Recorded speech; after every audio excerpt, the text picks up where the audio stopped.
शिव पुराण अगला अध्याय। उमा सहित भगवान शिव का प्राकट्य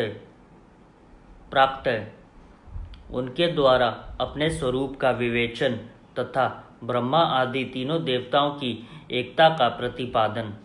ब्रह्मा जी कहते हैं, नारद भगवान विष्णु के द्वारा की हुई अपनी स्तुति अनुसार करुणानिधि महेश्वर बड़े प्रसन्न हुए और उमा देवी के साथ सहसा वहां प्रकट हो गए।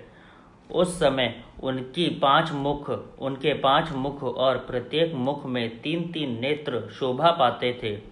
भाल देश में चंद्रमा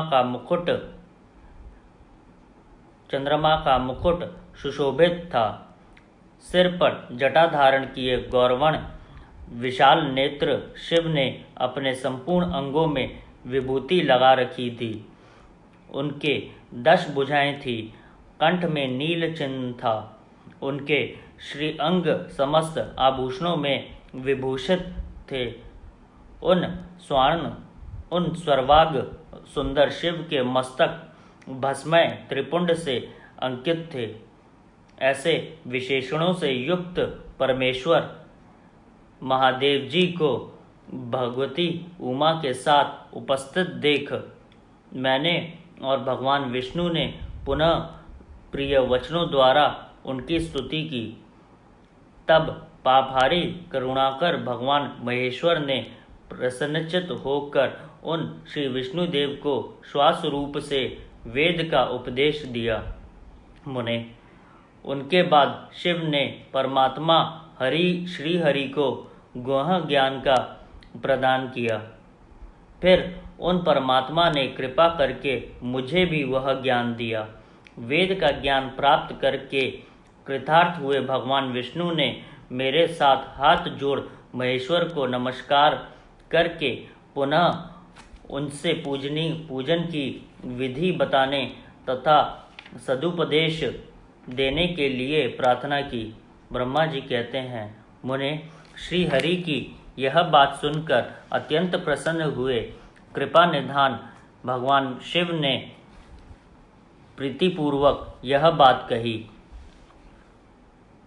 सुर सेक्षणगण, मैं तुम दोनों की भक्ति से निश्चय ही बहुत प्रसन्न हूँ। तुम लोग मुझ महादेव की ओर देखो। इस समय तुम्हें मेरा स्वरूप जैसा दिखाई देता है वैसा ही रूप का प्रत्ययन पूर्वक पूजन चिंतन करना चाहिए। तुम दोनों महाबली हो और मेरी स्वरूप भूता प्रकृति से प्रकट हुए हो। मुझ सर्वेश्वर के दाएं बाएं अंगों से तुम्हारा आविर्भाव हुआ है। ये लोक पितामह ब्रह्मा मेरे दाहिने पार्श्व से उत्पन्न हुए हैं और तुम विष्णु मुझ परमात्मा के वाम पार्श्व से प्रकट हुए हो। मैं तुम दोनों पर भली भांति प्रसन्न हूँ और तुम्हें मनोवांछित वर देता हूँ। मेरी आज्ञा से तुम दोनों की मुझ में सुदृढ़ भक्ति हो। ब्राह्मण, तुम मेरी आज्ञा का पालन करते हुए जगत की सृष्टि करो और वत्स विष्णु, तुम इस चराचर जगत का पालन करते रहो। हम दोनों से ऐसा कहकर भगवान शंकर ने हमें पूजा की उत्तम विधि प्रदान की, जिसके अनुसार पूजित होने पर वे पूजक को अनेक प्रकार के फल देते हैं।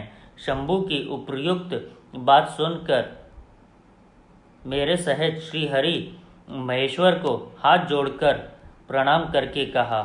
भगवान विष्णु बोले, प्रभो, यदि हमारे प्रति आपके हृदय में प्रीति उत्पन्न हुई है और यदि आप हमें वर देना आवश्यक समझते हैं तो हम यही वर मांगते हैं कि आप में हम दोनों की सदा अनन्य एवं अविचल भक्ति बनी रहे। ब्रह्मा जी कहते हैं, मुनो, श्री हरि की यह बात सुनकर भगवान हर ने पुनः मस्तक झुकाकर प्रणाम करके हाथ जोड़े खड़े हुए उन नारायण देव से स्वयं कहा।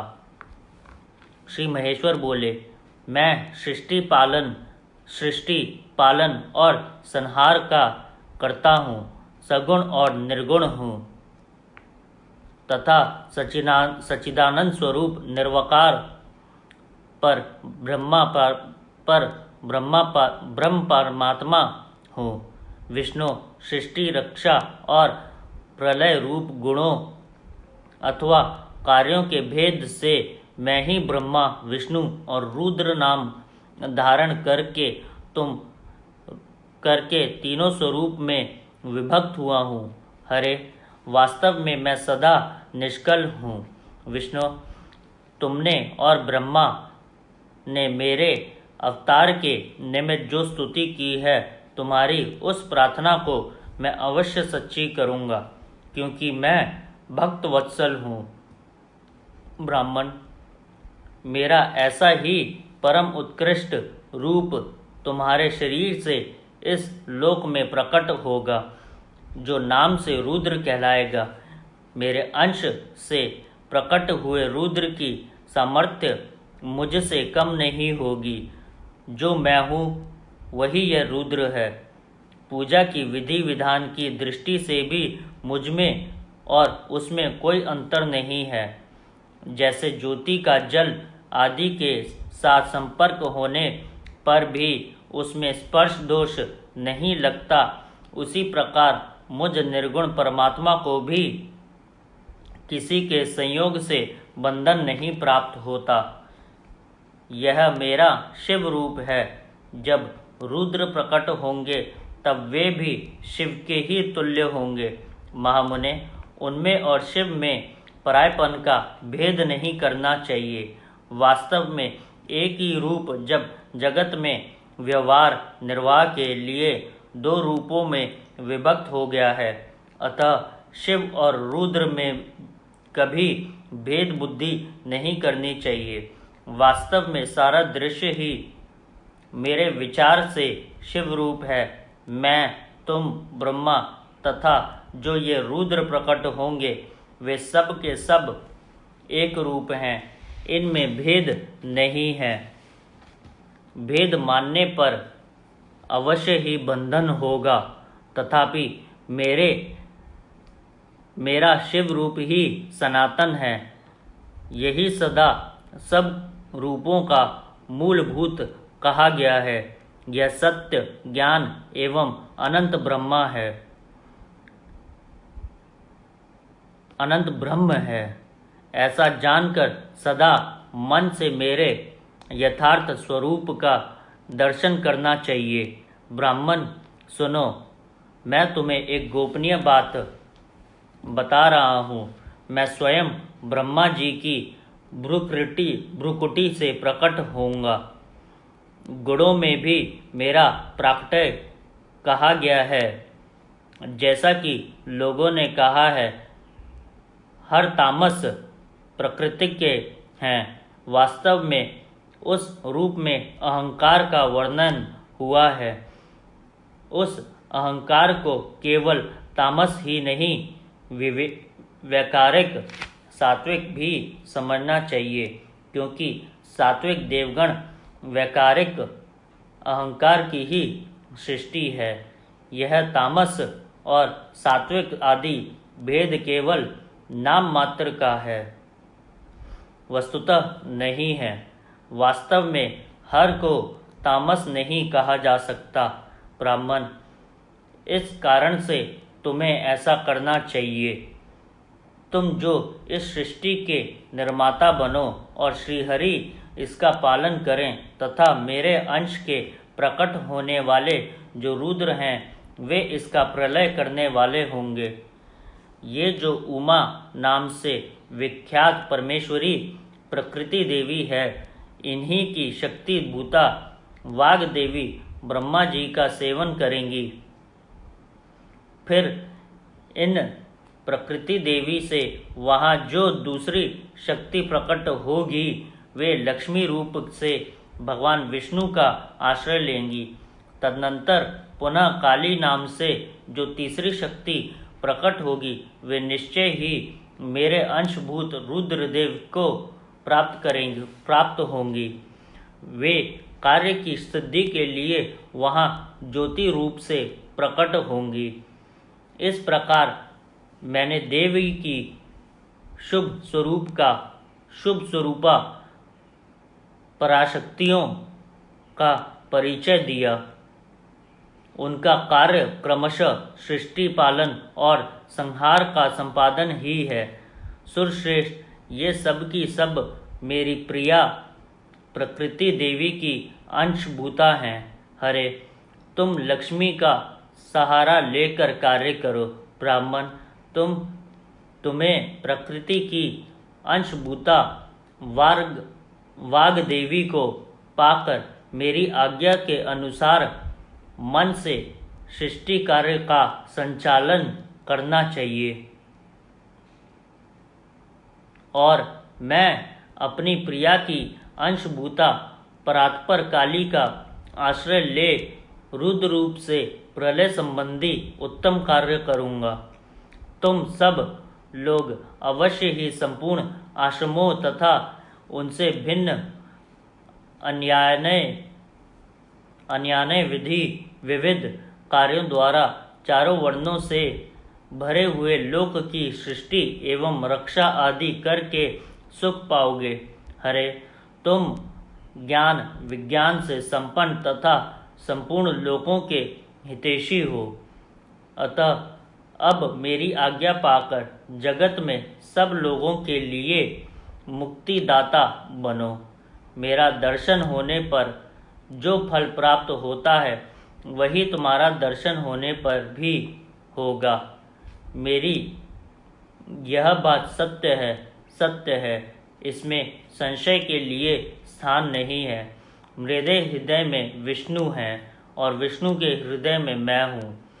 जो इन दोनों में अंतर नहीं समझता वही मुझे विशेष प्रिय है। श्रीहरि मेरे बाएं अंग से प्रकट हुए हैं, ब्रह्मा का दाहिने अंग से प्रकट हुआ है और महाप्रलयकारी विश्वात्मा रुद्र मेरे हृदय से प्रादुर्भूत होंगे। विष्णु, मैं ही सृष्टि पालन और संहार करने वाला रज्ज आदि त्रिविध गुणों द्वारा ब्रह्मा, विष्णु और रुद्र नाम से प्रसिद्ध हो तीनों रूप में पृथक पृथक प्रकट होता हूँ। साक्षात शिव गुणों से भिन्न हूँ। वे प्रकृति और पुरुष से भी परे हैं, अद्वितीय, नित्य, अनंत, पूर्ण एवं निरंजन पर ब्रह्मा परमात्मा हैं। तीनों लोकों का पालन करने वाले श्री हरि भीतर तमोगुण और बाहर सत्व गुण धारण करते हैं। त्रिलोकी का संहार करने वाले रुद्रदेव भीतर सत्व गुण और बाहर तमोगुण धारण करते हैं तथा त्रिभुवन की सृष्टि करने वाले ब्रह्मा जी बाहर और भीतर से भी रजोगुणी ही हैं।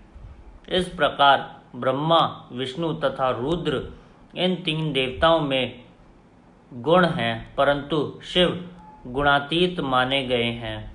विष्णु, तुम मेरी आज्ञा से इन सृष्टिकर्ता पितामह का प्रसन्नता पूर्वक पालन करो। ऐसा करने से तीनों लोकों में पूजनीय होगे। श्री हरि को सृष्टि की रक्षा का भार एवं भोग मोक्ष दान का अधिकार दे भगवान शिव का अंतर्ध्यान होना। परमेश्वर शिव बोले, उत्तम व्रत का पालन करने वाले हरे, तुम मेरी दूसरी आज्ञा सुनो। उसका पालन करने से तुम सदा समस्त लोकों में माननीय और पूजनीय बने रहोगे। ब्रह्मा जी के द्वारा रचे गए लोक में जब कोई दुख या संकट उत्पन्न हो तब तुम उन संपूर्ण दुखों का नाश करने के लिए सदा तत्पर रहना। तुम्हारे संपूर्ण दुस्सह कार्यों में मैं तुम्हारी सहायता करूँगा। तुम्हारे जो दुर्जय और अत्यंत उत्कट शत्रु होंगे उन सब को मैं मार गिराऊंगा। हरे, तुम नाना प्रकार के अवतार धारण करके लोक में अपनी उत्तम कीर्ति का विस्तार करो और सबके उद्धार के लिए तत्पर रहो। तुम रुद्र के ध्येय हो और रुद्र तुम्हारे ध्येय हैं। तुम में और रुद्र में कुछ भी अंतर नहीं है। जो मनुष्य रुद्र का भक्त होकर तुम्हारी निंदा करेगा उसका सारा आज्ञा से उसको नरक में गिरना पड़ेगा। यह बात सत्य है, इसमें संशय नहीं है। तुम इस लोक में मनुष्यों के लिए विशेषतः भोग और मोक्ष प्रदान करने वाले और भक्तों के ध्येय तथा पूज्य होकर प्राणियों का निग्रह और अनुग्रह करो। ऐसा कहकर भगवान शिव ने मेरा हाथ पकड़ लिया और श्री विष्णु को सौंपकर उनसे कहा, तुम संकट के समय सदा इनकी सहायता करते रहना। सबके अध्यक्ष होकर भक्त सभी को भोग और मोक्ष प्रदान करना तथा सर्वदा समस्त कामनाओं का साधक एवं सर्वश्रेष्ठ बने रहना। जो तुम्हारी शरण में आ गया वह निश्चय ही मेरी शरण में आ गया। जो मुझ में और तुम में अंतर समझता है वह अवश्य नरक में गिरता है। ब्रह्मा कहते हैं, देवर्षि, भगवान शिव का यह वचन सुनकर मेरे साथ भगवान विष्णु ने सबको वश में करने वाले विश्वनाथ को प्रणाम करके मंद स्वर में कहा। श्री विष्णु बोले, करुणा सिंधु जगन्नाथ शंकर, मेरी यह बात सुनिए। मैं आपकी आज्ञा से अधीन रहकर यह सब कुछ करूँगा। स्वामिन, जो मेरा भक्त होकर आपकी निंदा करे उसे आप निश्चय ही नरकवास प्रदान करें। नाथ, जो आपका भक्त है वह मुझे अत्यंत प्रिय है। जो ऐसा जानता है उसके लिए मोक्ष दुर्बल नहीं है। श्री हरि का यह कथन सुनकर दुखहारी हर ने उनकी बात का अनुमोदन किया और नाना प्रकार के धर्मों का उपदेश देकर हम दोनों के हित की इच्छा से हमें अनेक प्रकार के वर दिए। इसके बाद भक्त वत्सल भगवान शंभु कृपा पूर्वक हमारी ओर देखकर हम दोनों के देखते देखते सहसा वहीं अंतर ध्यान हो गए। तभी से इस लोक में लिंग पूजा का विधान चालू हुआ है। लिंग में प्रतिष्ठित भगवान शिव भोग और मोक्ष देने वाले हैं। शिवलिंग की जो वेदी या अग्रा है वह महादेवी का स्वरूप है और लिंग साक्षात महेश्वर का लय का अधिष्ठान होने के कारण भगवान शिव को लिंग कहा गया है, क्योंकि उन्हीं में निखिल जगत का लय होता है। महामुने, जो शिवलिंग के समीप कोई कार्य करता है उसके पुण्य फल का वर्णन करने की शक्ति मुझ में नहीं है।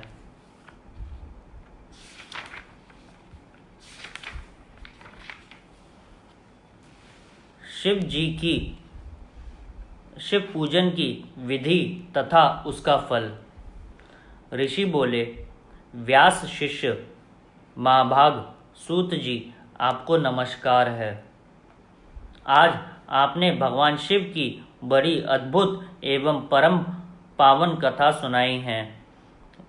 दयानिधे ब्रह्मा और नारद जी के संवाद के अनुसार आप हमें शिव पूजन की यह वह विधि बताइए जिससे यहाँ भगवान शिव संतुष्ट होते हैं। ब्राह्मण, क्षत्रिय, वैश्य और शूद्र सभी शिव की पूजा करते हैं। वह पूजन कैसे करना चाहिए? आपने व्यास जी के मुख से इस विषय को जिस प्रकार सुना हो वह बताइए। महर्षियों का वह कल्याणपद एवं श्रुति सम्मत वचन सुनकर सूत जी ने उन मुनियों के प्रश्न के अनुसार सब बातें प्रसन्नता पूर्वक बताईं। सूत जी बोले, मुनीश्वरों, आपने बहुत अच्छी बात पूछी है, परंतु वह रहस्य की बात है। मैंने इस विषय को जैसे सुना है और जैसी मेरी बुद्धि है उसके अनुसार आज कुछ कह रहा हूँ। जैसे आप लोग पूछ रहे हैं उसी तरह पूर्व काल में व्यास जी ने संत कुमार जी से पूछा था। फिर उसे उपमन्यु जी ने सुना था। व्यास जी ने शिव पूजन आदि जो भी विषय सुना था उसे सुनकर उन्होंने लोकहित की कामना से मुझे पढ़ा दिया था। इसी विषय को भगवान श्री कृष्ण ने महात्मा उपमन्यु से सुना था। पूर्व काल में ब्रह्मा जी ने नारद जी से इस विषय में जो कुछ कहा था वही इस समय मैं कहूँगा। ब्रह्मा जी ने कहा, नारद, मैं संक्षेप से लिंग पूजन की विधि बता रहा हूँ, सुनो। जैसा पहले कहा गया है वैसा जो भगवान शंकर का सुखमय, निर्मल एवं सनातन रूप है उसका उत्तम भक्ति भाव से पूजन करें। इसमें समस्त मनोवांछित फलों की प्राप्ति होगी। दरिद्रता, रोग, दुख तथा शत्रुजनित पीड़ा, ये 4 प्रकार के पाप तभी तक रहते हैं जब तक मनुष्य भगवान शिव का पूजन नहीं करता। भगवान शिव की पूजा होते ही सारे दुख विलीन हो जाते और समस्त सुखों की प्राप्ति हो जाती है। तत्पश्चात समय आने पर उपासक की मुक्ति भी होती है। जो मानव शरीर का आश्रय लेकर मुख्यतया संतान सुख की कामना करता है उसे चाहिए कि वह संपूर्ण कार्यों और मनोरथों के साधक महादेव जी की पूजा करे। ब्राह्मण, क्षत्रिय, वैश्य और शूद्र भी संपूर्ण कामनाओं तथा प्रयोजनों की सिद्धि के लिए क्रम से विधि के अनुसार भगवान शंकर की पूजा करे। प्रातःकाल ब्रह्म मुहूर्त में उठकर गुरु तथा शिव का स्मरण करके तीर्थों का चिंतन एवं भगवान विष्णु का ध्यान करे। फिर मेरा, देवताओं का और मुनि आदि का भी स्मरण चिंतन करके स्तोत्र पाठ पूर्वक शंकर जी का विधि पूर्वक नाम ले। उसके बाद शय्या से उठकर निवास स्थान से दक्षिण दिशा में जाकर मल त्याग करे। मुने एकांत में मलोत्सर्ग करना चाहिए। उससे शुद्ध होने के लिए जो विधि मैंने सुन रखी है उसी को आज कहता हूँ। मन को एकाग्र करके सुनो। ब्राह्मण गुदा की शुद्धि के लिए उसमें 5 बार शुद्ध मिट्टी का लेप करें और धोएं। क्षत्रिय 4 बार, वैश्य 3 बार और शूद्र 2 बार विधि पूर्वक गुदा की शुद्धि के लिए उसमें मिट्टी लगाएं। लिंग में भी 1 बार प्रयत्न पूर्वक मिट्टी लगानी चाहिए। तत्पश्चात बाएं हाथ से 10 बार और दोनों हाथों से में 7 बार मिट्टी लगाकर धोएं। तात प्रत्येक पैर में 3-3 बार मिट्टी लगाएं, फिर दोनों हाथों में भी मिट्टी लगाकर धोएं। स्त्रियों को शूद्र की ही भांति अच्छी तरह मिट्टी लगानी चाहिए। हाथ पैर धोकर पूर्व व्रत शुद्ध मिट्टी ले और उसे लगाकर दांत साफ करे। फिर अपने वर्ण के अनुसार मनुष्य दतवन करे। ब्राह्मण को 12 अंगुल की दतवन करनी चाहिए, क्षत्रिय 11 अंगुल, वैश्य 10 अंगुल और शूद्र 9 अंगुल की दतवन करे। यह दतवन का मान बताया गया। मनुस्मृति के अनुसार काल दोष का विचार करके ही दतवन करे या त्याग दें। तात पष्ठी, प्रतिपदा, अमावस्या, नवमी, व्रत का दिन, सूर्यास्त का समय, रविवार तथा श्राद्ध दिवस ये दंत धावन के लिए वर्जित है। इनमें दतवन नहीं करना चाहिए। दतवन के पश्चात तीर्थ आदि में जाकर विधि पूर्वक स्नान करना चाहिए। विशेष देश काल आने पर मंत्रोच्चारण पूर्वक स्नान करना उचित है। स्नान के पश्चात पहले आचमन करके वह धुला हुआ वस्त्र धारण करे। फिर सुंदर एकांत स्थल में बैठकर संध्या विधि का अनुष्ठान करे। यथा योग्य संध्या विधि का पालन करके पूजा का कार्य आरंभ करें। मन को सुस्थिर करके पूजा गृह में प्रवेश करें। वहां पूजन सामग्री लेकर सुंदर आसन पर बैठें। पहले न्यास आदि करके क्रमशः महादेव जी की पूजा करें। शिव जी की पूजा से पहले गणेश जी, द्वारपालों की और दिक्पालों की भली भांति पूजा करके पीछे देवता के लिए पीठ स्थान की कल्पना करें अथवा अष्टदल कमल बनाकर पूजा द्रव्य के समीप बैठें और उस कमल पर ही भगवान शिव को समासीन करें। तत्पश्चात 3 आचमन करके पुनः दोनों हाथ धोकर तीनों प्राणायाम करके मध्यम प्राणायाम अर्थात कुंभक करते समय त्रिनेत्रधारी भगवान शिव का इस प्रकार ध्यान करें। उनके 5 मुख हैं, 10 भुजाएं हैं, शुद्ध स्फटिक के समान उज्ज्वल कांति हैं। सब प्रकार के आभूषण उनके श्री अंगों से को विभूषित करते हैं तथा वे व्याघचर्म की चादर ओढ़े हुए हैं। इस तरह ध्यान करके यह भावना करें कि मुझे भी उनके समान ही रूप प्राप्त हो जाए। ऐसी भावना करके मनुष्य सदा के लिए अपने पाप को भस्म कर डाले।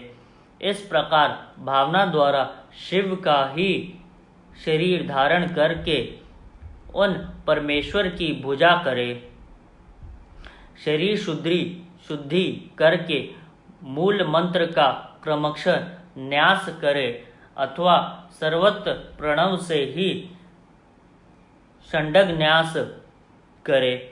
ओम अद्योत्यादि रूप से संकल्प वाक्य का प्रयोग करके फिर पूजा आरंभ करें। पाद्य, अर्घ्य और आचमन के लिए पात्रों को तैयार करके रखे। बुद्धिमान पुरुष विधि पूर्वक भिन्न भिन्न प्रकार के 9 कलश स्थापित करे। उन्हें कुशाओं से ढक कर रखे और कुशाओं से ही जल लेकर उन सब का पोषण करें। तत्पश्चात उन सभी पात्रों में शीतल जल डालें। फिर बुद्धिमान पुरुष देखभाल कर प्रणव मंत्र के द्वारा उनमें निम्नलिखित द्रव्यों को डालें। खस और चंदन को पाद्यपत्र में रखें। चमेली के फूल, शीतल चीनी, कपूर बड़ की जड़ तथा तमाल, इन सब को यथोचित रूप से कूट पीस कर चूर्ण बना ले और आचमनीय के पात्र में डालें। इलायची और चंदन को तो सभी पात्रों में डालना चाहिए। देवाधिदेव महादेव जी के पार्श्व भाग में नंदीश्वर का पूजन करें। गंध, धूप तथा भांति भांति के दीपों द्वारा शिव की पूजा करें। फिर लिंग शुद्धि करके मनुष्य प्रसन्नता पूर्वक मंत्र समूहों के आदि में प्रणव तथा अंत में नमः पद जोड़कर उनके द्वारा इष्ट देव के लिए यथोचित आसन की कल्पना करें। फिर प्रणव से प्रदर्शन पाकर पदासन की कल्पना करके यह भावना करें कि इस कमल का पूर्व दल साक्षात अणिमा नामक ऐश्वर्य रूप तथा अविनाशी है। दक्षिण दल लघिमा है। पश्चिम दल महिमा है। उत्तर दल प्राप्ति है। अग्नि कोण का दल प्राथम्य है। नेतृत्व कोण का दल ईश्वरत्व है। व्यायाकोण का दल वशत्व है। ईशाकोण का दल सर्वज्ञ तत्व है। और इस कमल की करनी को सोम कहा जाता है। सोम के नीचे सूर्य हैं, सूर्य के नीचे अग्नि है और अग्नि के भी नीचे धर्म आदि के स्थान है। क्रमशः इस कल्पना करने के पश्चात चारों दिशाओं में अव्यक्त महतत्व, अहंकार तथा उनके विकारों की कल्पना करके करें। सोम के अंत में सत्व, रज और तम, इन तीनों गुणों की कल्पना करें। इसके बाद सद्योजात, परधामी इत्यादि मंत्र से परमेश्वर शिव का आवाहन करें। ओम वामदेवाय नमः इत्यादि वामदेव मंत्र से उन्हें आसन पर विराजमान करें। फिर ओम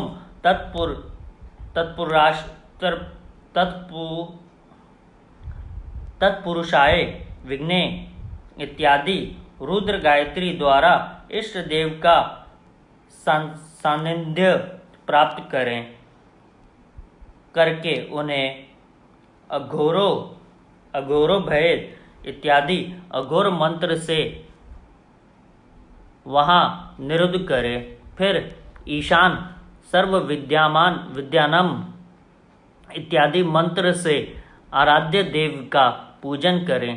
पाद्य और आचमनीय अर्पित करके अर्घ्य दे।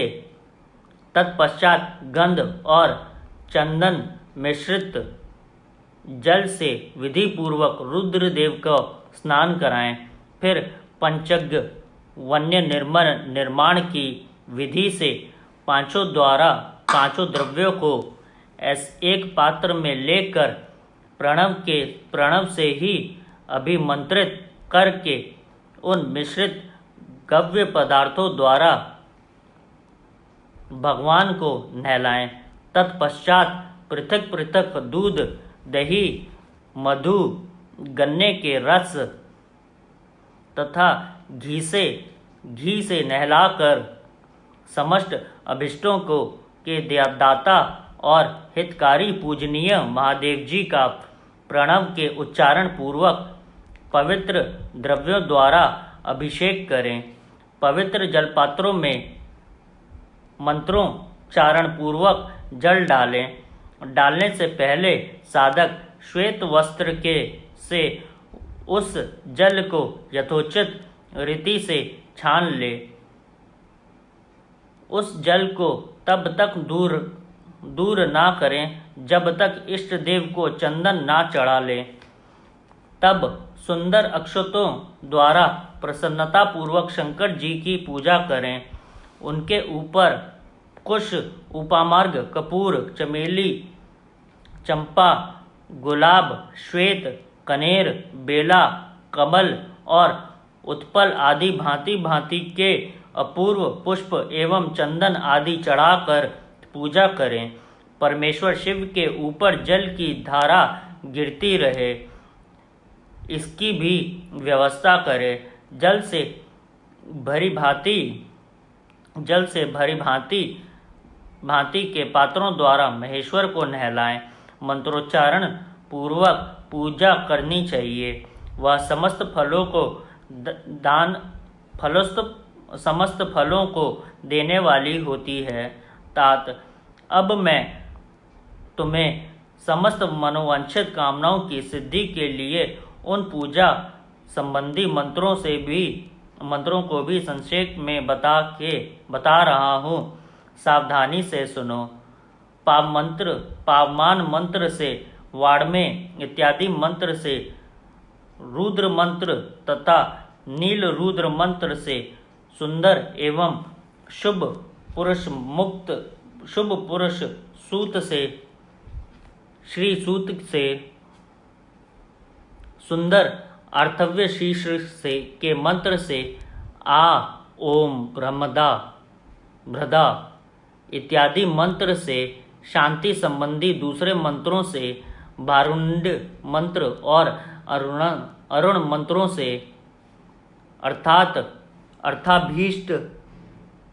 अर्थाभीष्ट साम तथा देवव्रत साम से, अभितावा इत्यादि रथंतर रास से, पुरुष सूक्त से, मृत्युंजय मंत्र से तथा पंचाक्षर मंत्र से पूजा करें। 1,000 अथवा 101 जलधाराएं गिराने की व्यवस्था करें। यह सब वेद मार्ग से अथवा नाम मंत्रों से करना चाहिए। तदनंतर भगवान शंकर के ऊपर चंदन और फूल आदि चढ़ाएं। प्रणव से ही मुखवास, तांबुल आदि अर्पित करें। इसके बाद जो स्फटिक मणि के समान निर्मल, निष्कल, अविनाशी, सर्वलोक कारण, सर्वलोकमय परम देव है, जो ब्रह्मा, रुद्र, इंद्र और विष्णु आदि देवताओं की भी दृष्टि में ही आते वेदवेता विद्वानों ने जिन्हें वेदांत में मणवाणी के अगोचर बताया है, जो आदि, मध्य और अंत से रहित तथा समस्त रोगियों के लिए औषध रूप है, जिनकी शिव तत्व के नाम से ख्याति है तथा जो शिवलिंग के रूप में प्रतिष्ठित हैं, उन भगवान शिव का शिवलिंग के मस्तक पर प्रणव मंत्र से ही पूजन करें। धूप, दीप, नैवेद्य, सुंदर तांबुल एवं सुरमय आरती द्वारा यथोक्त विधि से पूजा करके स्तोत्रों तथा अन्य नाना प्रकार के मंत्रों द्वारा उन्हें नमस्कार करें। फिर अग्र देकर भगवान के चरणों में फूल बिखेरें और साष्टांग प्रणाम करके देवेश्वर शिव की आराधना करें। फिर हाथ में फूल लेकर खड़ा हो जाएं और दोनों हाथ जोड़कर निम्नलिखित मंत्र से सर्वेश्वर शंकर की पुनः प्रार्थना करें। अज्ञाननादि व ज्ञानजप पूजांदिक मया कृत तदस्तु स्फलम कृपया तत्व शंकरम। कल्याणकारी शब्द मैंने अनजान में अथवा जानबूझकर जो जप पूजा आदि सत्कर्म किए हो वे आपकी कृपा से सफल हों। इस प्रकार पढ़कर भगवान शिव के ऊपर प्रसन्नता पूर्वक फूल चढ़ाएं। स्वस्ति वाचन करके नाना प्रकार की आशी प्रार्थना करें। फिर शिव के ऊपर मार्जन करना चाहिए। मार्जन के बाद नमस्कार करके अपराध के लिए क्षमा प्रार्थना करते हुए पुनरागमन के लिए विसर्जन करना चाहिए। इसके बाद अज्ञा से आरंभ होने वाले मंत्र का उच्चारण करके नमस्कार करें। फिर संपूर्ण भाव से विभोर होकर इस प्रकार प्रार्थना करें। शिवे भक्ति शिवे भक्ति शिवे भक्ति भवे अन्यथा शरण नास्ति त्वमेव शरणम मनम।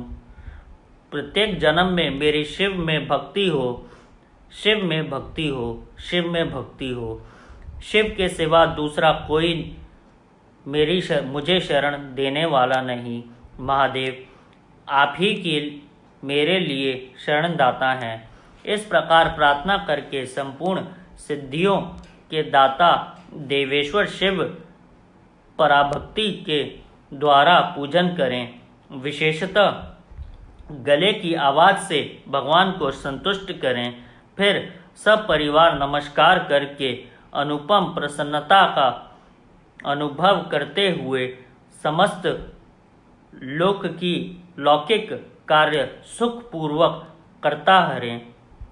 जो इस प्रकार शिव भक्ति परायण हो प्रतिदिन पूजन करता है उसे अवश्य ही पग पग पर सब प्रकार की सिद्धि प्राप्त होती है। वह उत्तम वक्ता होता है तथा उसे मनोवांछित फल की निश्चय ही प्राप्ति होती है। रोग दुख दूसरों के निर्मित से होने वाला उद्वेग कुटिलता तथा विष आदि के रूप में जो कष्ट उपस्थित होता है उसे कल्याणकारी परम शिव अवश्य नष्ट कर देते हैं। उस उपासक का कल्याण होता है। भगवान शंकर की पूजा से उसमें अवश्य सद्गुणों की वृद्धि होती है। ठीक उसी तरह जैसे शुक्ल पक्ष में चंद्रमा बढ़ते हैं। मुनि श्रेष्ठ नारद इस प्रकार मैंने शिव की पूजा का विधान बताया। अब तुम क्या सुनना चाहते हो? कौन सा प्रश्न पूछने वाले हो? अगला भाग थोड़ी देर में।